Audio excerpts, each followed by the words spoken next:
이 시간 함께 보실 말씀은 마태복음 7장 13절에서 20절 말씀입니다.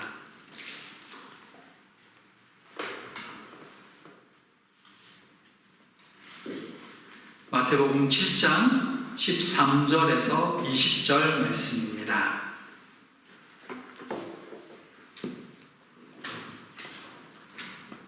이 말씀 다 찾으셨으면 마태복음 7장 13절에서 20절 말씀 교독하겠습니다. 제가 13절 먼저 읽습니다. 좁은 문으로 들어가라. 멸망으로 인도하는 문은 크고 그 길이 넓어 그리로 들어가는 자가 많고 생명으로 인도하는 문은 좁고 길이 협착하여 찾는 자가 적으니라. 거짓 선지자들을 삼가라. 양의 옷을 입고 너희에게 나오나 속에는 노략질하는 일이라. 그들의 열매로 그들을 알지니 같이 나무에서 포도를 또는 엉겅퀴에서 무화과를 따르느냐. 이와 같이 좋은 나무마다 아름다운 열매를 맺고 못된 나무가 나쁜 열매를 맺나니 좋은 나무가 나쁜 열매를 맺을 수 없고 못된 나무가 아름다운 열매를 맺을 수 없느니라. 아름다운 열매를 맺지 아니하는 나무마다 찍혀 불에 던져지느니라. 이러므로 그들의 열매로 그들을 알리라. 아멘.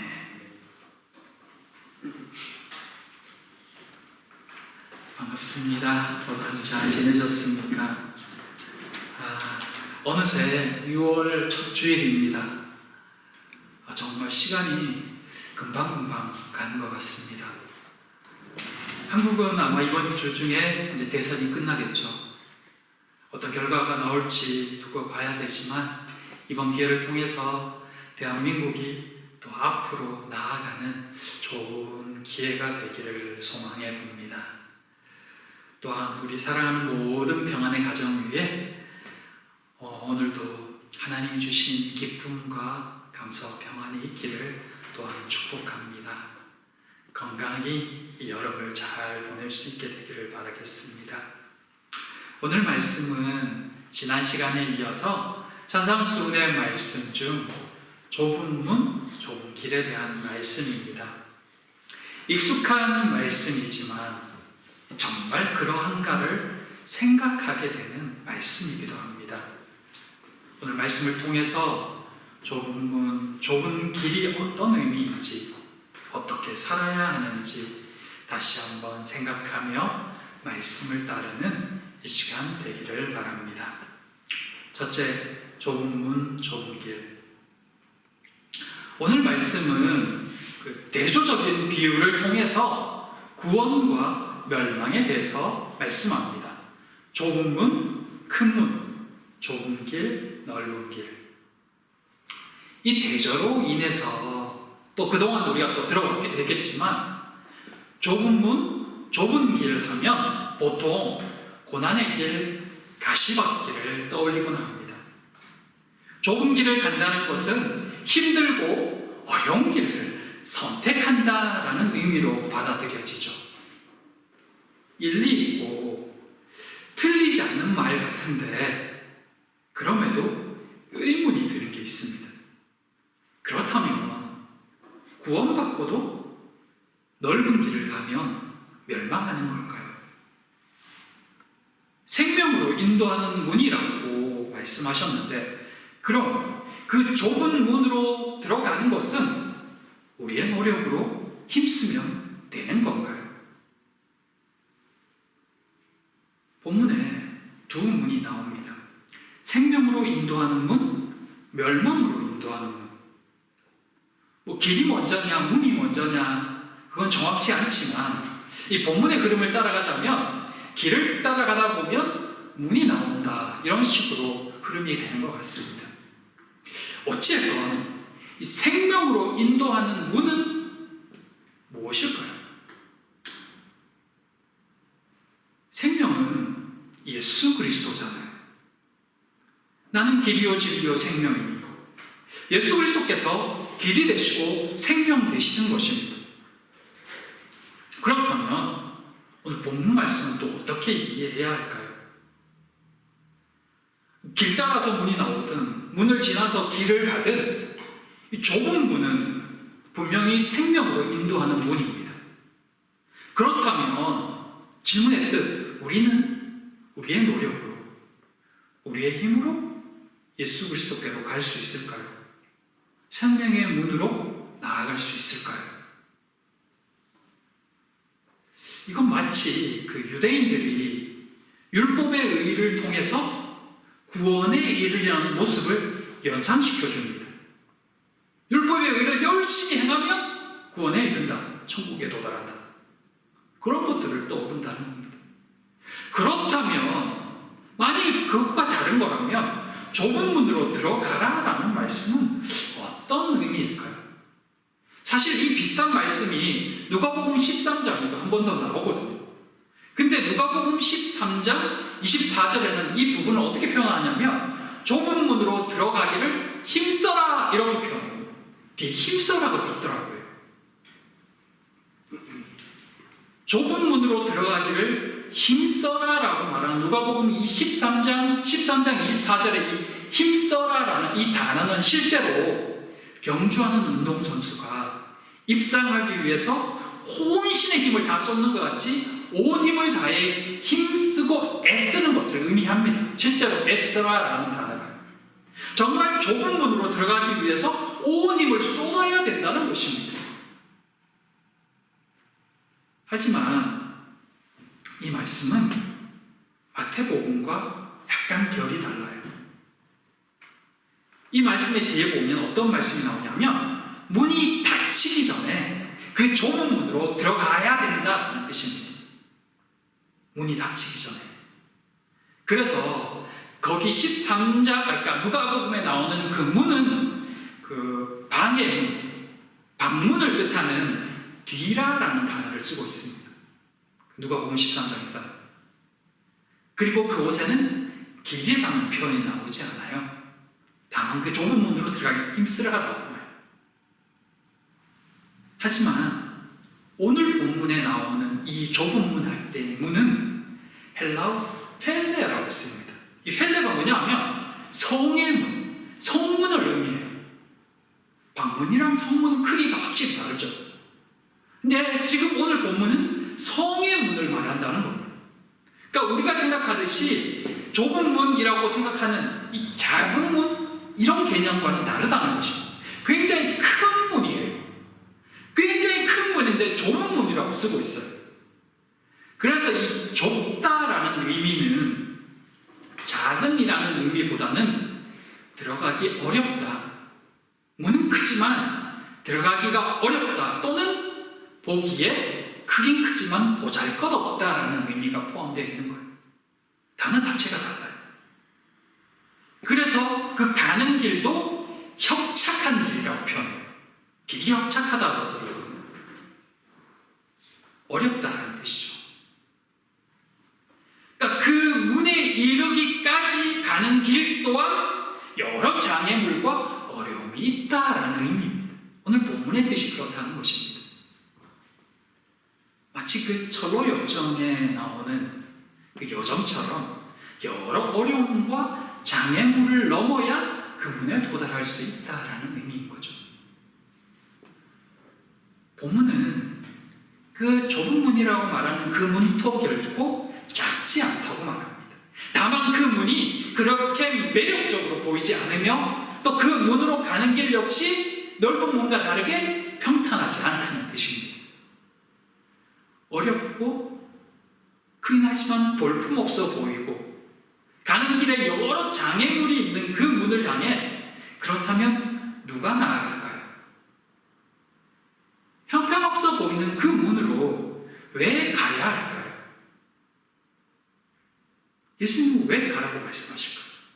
세상은 누구나 선호하는, 가고 싶어하는 넓은 길, 평탄한 길, 넓고 화려한 문을 놔두고 굳이 힘들고 장애물이 있는 길을, 그것도 별로 볼품없어 보이는 그 문을 향해 나아가기로 결정하는 이유가 어디에 있을까요?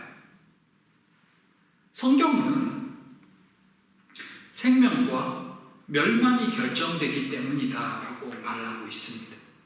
그래서 그 문으로 나아가야 된다고 표현한다고 하거든요. 그렇다면 그걸 누가 할 수 있을까요? 저리로 가면 생명이 있고 이리로 가면 멸망이라고 그걸 누가 가르쳐 줄까요?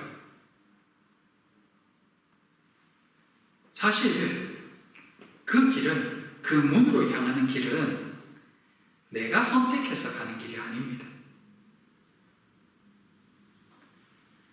구원이라는 큰 선물을 받고 보니까 그 길이 우리 앞에 펼쳐져 있는 겁니다. 좁은 길, 넓은 길에 대해서 자꾸 듣다 보니까 마치 내가 그리스도이니까 어려운 길을 선택해야 될 것 같고 뭔가 고행을 해야, 고난을 받아야 구원받는 삶일 것 같은 오해를 하곤 합니다. 하지만 우리가 알다시피 구원은 우리의 힘으로 불가능합니다. 우리가 착한 일 많이 한다고 고난을 받는다고 구원받는 것이 아니기 때문입니다. 좁은 길, 좁은 문 하면 많은 이들이 고행을 생각하고 고생을 생각하지만 그 길은 단지 예수 그리스도와 함께 서 있는 길일 뿐입니다. 그렇게 믿는 자로서의 삶을 사는 것입니다. 그게 좁은 길이고 좁은 문입니다. 생명의 문, 궁극적으로는 천국이죠. 그리로 가는 길, 그 길에 누가 서 있을 수 있습니까? 예수께서 구원한 자들, 그들이 그 길에 서 있을 수 있는 거거든요. 그래서 사실은 그 좁은 길 가운데 서 있는 것이 감사이고 은혜입니다. 믿지 않는 자는 그 길에 설 수가 없거든요. 서지도 않고요. 그래서 그 길에 서 있는 것은 감사이고 그 길은 곧 신앙인이 살아가는 삶을 의미하는 것입니다. 우리가 좁은 길, 좁은 문을 선택한 것이 아니라 주님께서 우리를 택하시고 그 길에 두셨습니다. 그리고 주님이 함께 걸어가십니다. 그러니 그 길은, 그 좁다고 말하는 길은 주님의 손을 잡고 함께 걸어가는 길이라는 것입니다. 좁은 문으로 들어가라. 그 길을 열심히 걸어가라는 것입니다. 예수를 위해 내가 고난받겠습니다가 아니라 신앙인으로서의 삶을 성실히 사는 것입니다. 왜 그 길에 어려움이 있을까요? 왜 그 길에 장애물이 있을까요? 당연히 세상 사람들이 살아가는 삶과 걸어가는 길과 다른 걸음을 선택했기 때문에 그 다름으로 인한 어려움과 장애가 있는 것입니다. 그래도 앞으로 나아가는 것입니다. 신앙인답게 말입니다. 사랑하는 성도 여러분, 좁은 길, 좁은 문 하면 뭔가 큰 고통을 당해야 될 것 같고, 내가 신앙인이 되었으니까 내가 이제 어렵게 살아야 될 것 같고, 남들보다 더 희생해야 될 것 같고, 손해봐야 될 것 같고, 뭔가 미치면서 살아가는 것이라고 생각하기 쉽겠지만 사실 그건 세상 사람들의 길과 다름으로 인해서 경험해야 될 한 가지 경험일 뿐입니다. 이 시간에 세상 사람들은 쉼을 가지잖아요. 놀러 가잖아요. 근데 우리는 예배로 나오잖아요. 이게 고행인가요? 고난인가요? 손해인가요?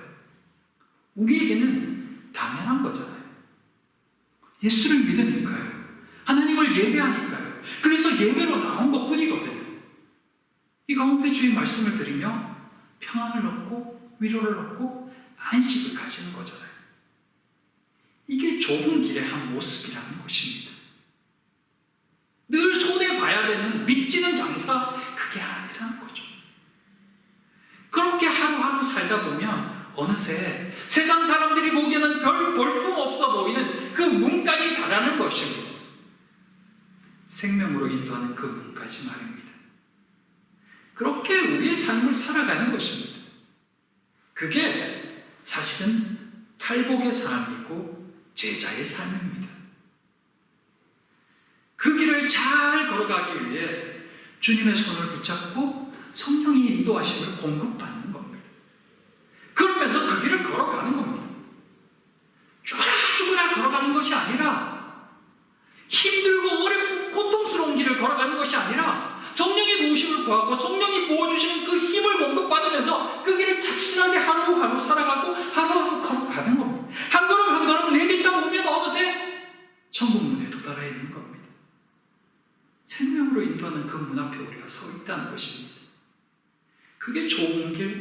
조문이라는 거죠.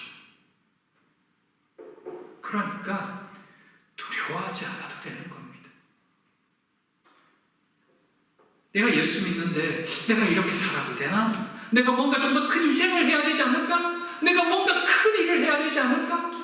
그런 걱정하지 않아도 된다는 겁니다. 예수를 믿으며 예수님의 말씀을 따라 살아가는 삶이 곧 좁은 길을 걸어가는 삶입니다. 그러니까 그 길에 순종하며 걸어가면 되는 겁니다. 예전에 제가 드렸던 말씀이 기억납니다. 우리는 빛이 되어가는 것도 아니고 소금이 되어가는 것도 아니라고요. 우리는 이미 빛이고 우리는 이미 세상의 소금이라고요. 그러니 그 역할대로 살아가면 된다고요. 좁은 길, 좁은 문도 마찬가지입니다. 그냥 신앙인으로 신앙인다운 삶을 살아가고 신앙인다운 결정을 하는 것입니다. 예수님과 함께요. 그 길 쭉 따라가다 보면 좁은 문이 나오는 것입니다. 그 문 생각보다 작지 않아요. 커요. 근데 사람들이 보기에 볼품없어 보일 뿐이죠. 그 걸음을 멈추지 않는 우리 모두가 되었으면 좋겠습니다. 여러분은 이미 좁은 길을 걷고 있습니다. 예수님과 함께요. 근데 그 길이 좀 더 신나려면 성령의 공급하심을 받아야 됩니다. 그래서 계속해서 기도하라고 하는 것입니다. 그래서 계속 문을 두드리라고 구하라고 하는 겁니다. 부어주신다고 약속하시거든요. 그 길 힘들지 않게 함께 걸어가겠다고 예수님 약속하시잖아요. 그러니 함께 가자고 말씀하시는 겁니다. 그 길을 따라 걸어가는 우리 모두가 되기를 진심으로 소망하고 또 축복합니다. 둘째, 열매대로 13절부터 오늘 본문 끝까지 27절까지는 사실 오늘 지금 첫 번째 비유를 이야기했지만 4가지 비유가 차곡차곡 나옵니다. 그 대조들은 진짜와 가짜를 비교하면서 대조를 하죠. 그 두 번째가 거짓 선지자들입니다. 거짓 선지자들을 삼가라. 선지자는 누굴까요? 하나님으로부터 특별한 소명을 받아서 하나님의 말씀을 전하는 자들입니다. 근데 여기에 거짓이라는 말이 붙으므로 이들이 전하는 메시지가 하나님의 말씀이 아니라는 뜻이 됩니다. 그럼에도 선지자로 불리는 것은 그들이 하나님 말씀인 것처럼 전하기 때문이라는 것입니다. 거짓 선지자, 거짓 교사의 이야기를 하고 있는 거죠. 여기에 삼가라라는 단어가 붙잖아요. 근데 이 단어는 앞에 좁은 문으로 들어가라는 단어와 마찬가지로 이 헬라어이긴 하지만 인칭, 복수, 부정, 과거형으로 쓰였습니다. 헬라어에서 그 과거형, 부정 과거형은 단회적 사건을 의미합니다. 그리고 현재형은 계속해서 진행되는 겁니다. 앞에 나오는 구하라, 두드리라, 찾으라는 현재형이거든요. 그래서 계속해서 찾으라는 이야기예요. 근데 오늘 본문에 나오는 삼가 또는 좁은 문으로 들어가라는 단 한 번으로 끝나는 사건이라는 거예요. 이게 뭐냐면 사건으로 치면 단 한 번 일어난다는 이야기고 행동으로 치면 단칼에 끊어버리는 이야기입니다. 2번 망설이지 말라는 뜻이죠. 그러니까 거짓 선지자들에게 대해서는 일말의 망설임 없이 돌아서라라는 것입니다. 세상에는 신앙과 무관한 사람들이 많이 있죠. 믿지 않는 사람들을 비롯해서 거짓말하는 자들, 속이는 자들, 때로는 이웃에 피해를 주는 사람들, 무익한 자들 등 여러 종류의 사람들이 살고 있습니다. 근데 본문에는 그 많은 종류의 사람들을 다 두고 단 한 가지 예만 들어서 단호하게 삼가라라고 말합니다. 단칼에 끊어내라라고 말합니다. 그들이 바로 거짓 선지자들 또는 거짓 교사들입니다. 왜 많고 많은 이들 중에 거짓 선지자들만을 들어서 삼가라라고 말씀하고 있을까요? 예수님은 그들이 노략질하는 일이라고 표현하거든요. 근데 겉에는 양의 옷을 입어서 구별이 쉽지 않다고 말합니다. 그들이 다른 누구보다 해악인 이유는 그들이 매우 사나운 이리처럼 사람들을 해치기 때문입니다. 본문 앞에 또 다른 비유들이 여러 가지가 나오는데 그 중에 개, 돼지의 비유도 있습니다. 근데 이 개와 돼지의 비유는 그 경우에는 사람들을 부정하게 만들긴 하지만 직접적으로 생명을 해치지는 않습니다. 그러나 이리는 자신의 이익을 위해 사람들을 해치기도 합니다. 더구나 겉모습은 양의 모습처럼 다가오기에 사람들이 방심하다가 결국은 노략질 당한다는 것입니다. 그래서 예수님은 거짓 선지자들을 절대 해악으로 표현하고 계셨던 것입니다. 그들이 제시하는 하나님의 말씀은 달콤합니다. 흥미롭고 따라 볼만합니다. 그들은 좁은 길과 좁은 문 대신 넓은 길과 넓은 문을 제시합니다. 근데 때로는 그들의 제안이 매우 성경적이기까지 합니다. 매우 그럴듯해서 많은 이들이 그를 양이라고 생각합니다. 성경은 그런 거짓 선지자들을 구별하는 길이 그들의 열매를 보는 것이라고 말하죠. 그 말인즉 그들의 열매를 보기 전까지는 구별이 어려울 수도 있다는 뜻입니다. 왜 그들의 열매를 보라고 말할까요? 전하는 것은 성경적일 수도 있지만 삶은 그 생각과 태도를 보여주기 때문입니다. 한때 그 무소유를 주장하며 대중의 존경을 받았던 한 중이 있습니다. 물론 뭐 여럿이 있지만 그 중에 혜민이라는 젊은 아마 그 중을 기억할 거예요. 그 사람이 나중에 봤더니 삼청동에 뭐 호화 주택에 살고 있더라. 그래서 그는 절에 머물지 않고 자기 집에 머문다. 또 미국 뉴욕에 뭐 주상복합 아파트 한 채를 가지고 있다. 뭐 이런 이야기들이 한때 화제가 되었던 적이 있습니다. 그는 이렇게 표현했었습니다. 돈이 있어야 무소유도 가능하다. 그런 논리를 펴기도 했죠. 근데 사실 제가 바깥의 예를 들었지만 기독교 안에서도 이런 예는 어렵지 않게 찾을 수 있습니다. 말은 성경적인데 삶은 전혀 그렇지 않은 이들의 모습은 지금도 쉽게 발견할 수 있습니다. 예수님은 그런 이들을 거짓 선지자라고 말합니다. 그들의 열매는 이미 맺혀지고 있으니 말입니다. 근데 이 말이 이렇게 준비하고 전하면서도 참 무섭고 두렵게 다가옵니다. 열매로 알리라. 그 열매를 보면 그가 거짓 선지자인지 아닌지, 그가 좁은 문을 향해 나아가고 있는지, 넓은 문, 넓은 길로 나아가고 있는지 확인된다고 말씀하시기 때문입니다. 예수님은 평생을 율법을 지키며 그 율법을 지키라고 말했던 바리새인들, 서기관들을 향해서도 독사의 자식들이라고 말씀하셨습니다. 물론 그 중엔 거룩하게 살고자 애썼던 이들도 있었을 것입니다. 하지만 잘못 알았고 잘못 배웠고 그 배운 대로 가르쳤던 그들을 향해 거짓 선지자라고 표현하고 있습니다. 바울 역시 예수 그리스도를 만나기 전에는 거짓 선지자의 삶을 살았습니다. 그는 자신이 배웠던 것이 옳았고 그가 믿은 것만이 진리였다고 생각했습니다. 그래서 스데반 집사를 돌로 쳐 죽일 때도 전혀 거리낌이 없었으며 잘못이라고 생각하지 않았습니다. 당연히 그는 만나는 누구에게나 그가 믿고 있는 말을 전했을 것입니다. 얼마나 무서운 일인가요? 몇 달 전에 그 한국 팀과 함께 왔던 그 목사님이 저에게 하신 이야기 중에 이런 이야기가 있었습니다.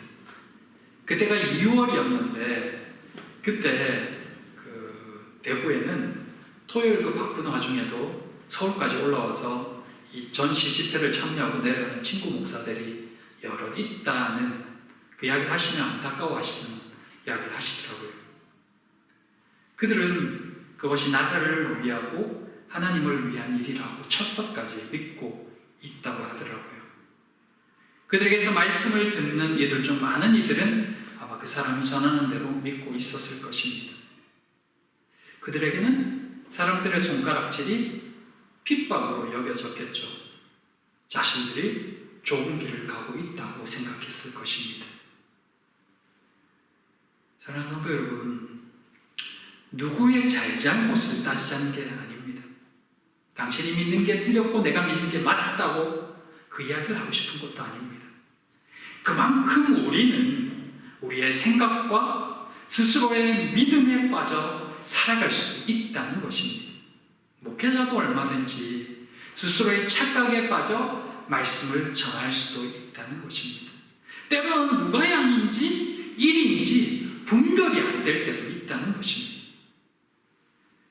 말씀을 전하려고 준비할 때마다 느끼는 것이지만 내가 그동안 알고 있었던 것이 얼마나 비상적인지를 종종 느끼곤 합니다. 그래서 때로는 말씀을 전하면서도 정말 내가 잘 전하고 있는 걸까? 라는 두려움에 빠지곤 합니다. 사실 오늘 말씀만 하더라도 난 정말 제대로 된 열매를 맺고 있을까? 하는 두려움이 몰려와서 한동안 이 설교를 준비할 수가 없기도 했습니다.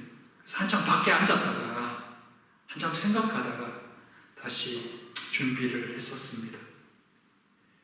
사랑하는 성도 여러분, 날마다 성령의 인도하심을 구하지 않고선 두렵고 떨림으로 하나님 앞에 서지 않고선 금방이라도 곁길로 빠질 수 있는 이가 바로 우리임을 기억해야 합니다. 늘 주님이 함께 하시며 지켜주시기에 그럼에도 우리를 붙들어 주심을 믿으며 감사하지만 그래도 여전히 우리는 우리의 하루의 걸음을 살펴야 합니다. 주의 도우심을 구해야 합니다.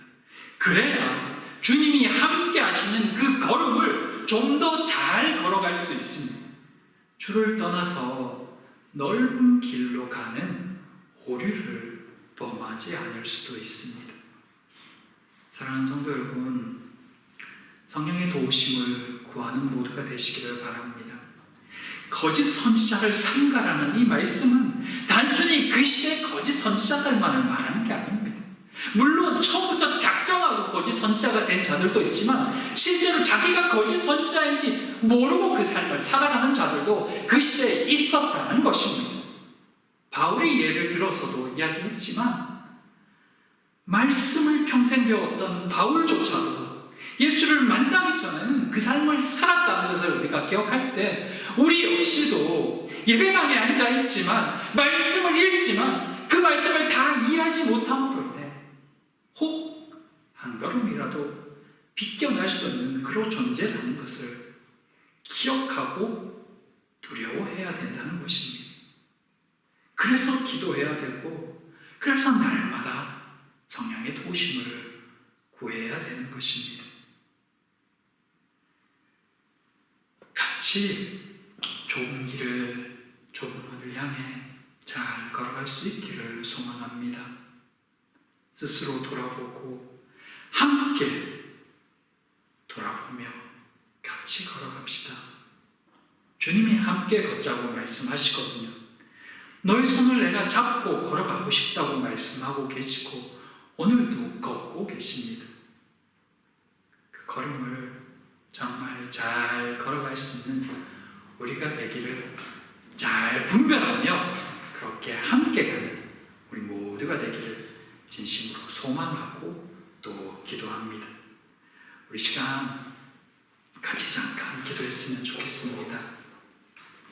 주님을 바라보고 걷는다고 걸었지만 돌아보니 때로는 어긋나기도 하고 또 잘못된 판단을 하기도 했던 우리의 연약함을 회개하고 하나님 우리에게 분별의 영을 부어달라고 신앙의 이방인으로 살아갈 때 두려워하지 않도록 우리를 붙들어 달라고, 때로 망설일지라도 끝끝내는 하나님이 기뻐하시는 그 길로 걸어갈 수 있도록 우리의 걸음을 붙들어 달라고 주님이 허락하신 그 길을 걷게 우리 소망하면서 주께 나아가고 기도하겠습니다. 기도합니다. 사랑과 은혜의 하나님 감사합니다. 우리가 걷는 걸음이 어떤 걸음인지 주께서 어디에 계신지를 깨닫게 하심을 감사합니다. 주님과 이 길을 끝까지 행복하게 걸어가는 우리 모두가 되게 하여 주시옵소서. 분별의 영을 더하여 주시사 성령 안에서 늘 감사하며 걷게 하시고 고행이 아니라 감사로 넘치는 그 걸음이 되게 하여 주시옵소서.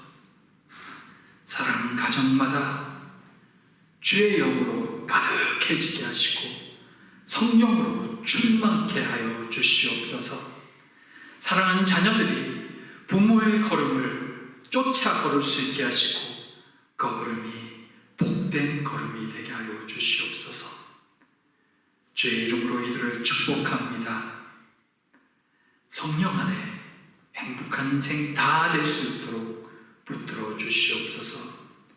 주의 은혜만이 충만한 모든 평안의 가정들 되기를 소망하오며 예수님 이름으로 기도드립니다. 아멘.